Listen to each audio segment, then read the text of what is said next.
दुखनाक खबर देने वाला हूँ आप लोगों को, जिससे आपको शॉक लगेगा।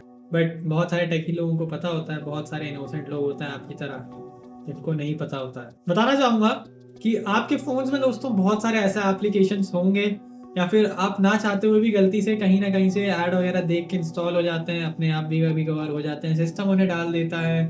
बहुत सी चीज़ें होती हैं, या फिर आप एड्स वगैरह देख के ऐसे ही डाल लेते हो, लेकिन यानी कि इंस्टॉल कर लेते हो, डालना गलत बात नहीं करते।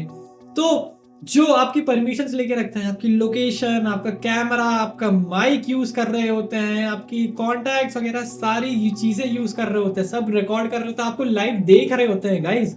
बहुत सारे एप्लीकेशंस जिनसे ही स्कैम्स होते हैं, आपके साथ धोखे होते हैं, आपकी बहुत सारी प्राइवेट चीजें लीक हो जाती हैं। अब इन सब से कैसे बचा जाए, आइए जानते हैं। इंडिया में ना दोस्तों साइबर सिक्योरिटी का सीन 2025 में ना बहुत ज्यादा काफी सीरियस हो चुका है।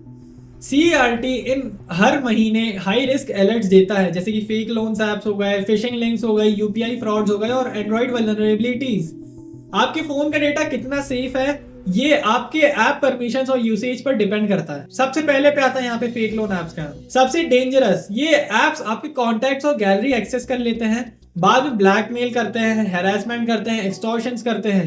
इंडिया विक्टिम्स के दोस्तों थाउजेंड्स ऑफ केसेस इसके सामने आए हैं। फिर दूसरा, आपके केवाईसी के लिए, आपके आधार के लिए, यानी कि सिम ब्लॉक स्कैम्स के लिए भी आपको कॉल्स आएंगे। व्हाट्सएप एसएमएस में आता है your SIM will be blocked, Aadhaar KYC pending. Link click करते ही आपके फोन में मालवेयर इंस्टॉल कर दिया जाता है और आपकी सारी चीजें गायब। आपका पैसा हो, आपकी प्राइवेट चीजें हो, हर एक चीज उनके सामने है एक्सेस। भाई तीसरी चीज आती है एक्सेसिव परमिशंस। आप लोग जब भी कोई ऐप इंस्टॉल करते हो, भले आप उस ऐप को जानते हो या ना जानते हो ना, आप बिना पढ़े ही उसको permission allow allow allow allow कर देते हो। आप लोग, जैसे कि आप लोग के अलावा ही क्या मैं बता सकता हूँ, अपने घर में मेरे घर वाले हैं, मेरे पापा मम्मी हो गए, अब आप लोग इतना ध्यान नहीं देते, आप लोगों के पेरेंट्स इतना ध्यान नहीं देते। कोई भी ऐप उनको बताया जाता है, कोई भी अंकल ही रिकमेंड कर दिया, किसी ने भी उनको रिकमेंड कर दिया, तो आप बस अलाउ अलाउ कर देते हो। सबसे गलत चीज होती है ये।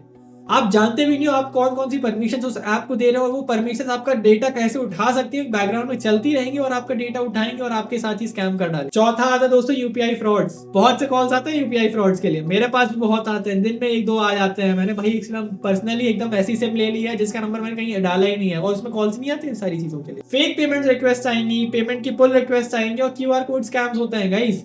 इंडिया में ना सबसे फास्ट ग्रोइंग यहाँ पे स्कैम ये होता है। अब आपको क्या करना चाहिए, प्ले स्टोर से ही ज्यादातर ऐप्स अपने इंस्टॉल करो। परमिशन के मामले में allow only while using the app वाली परमिशन हमेशा चूज करना।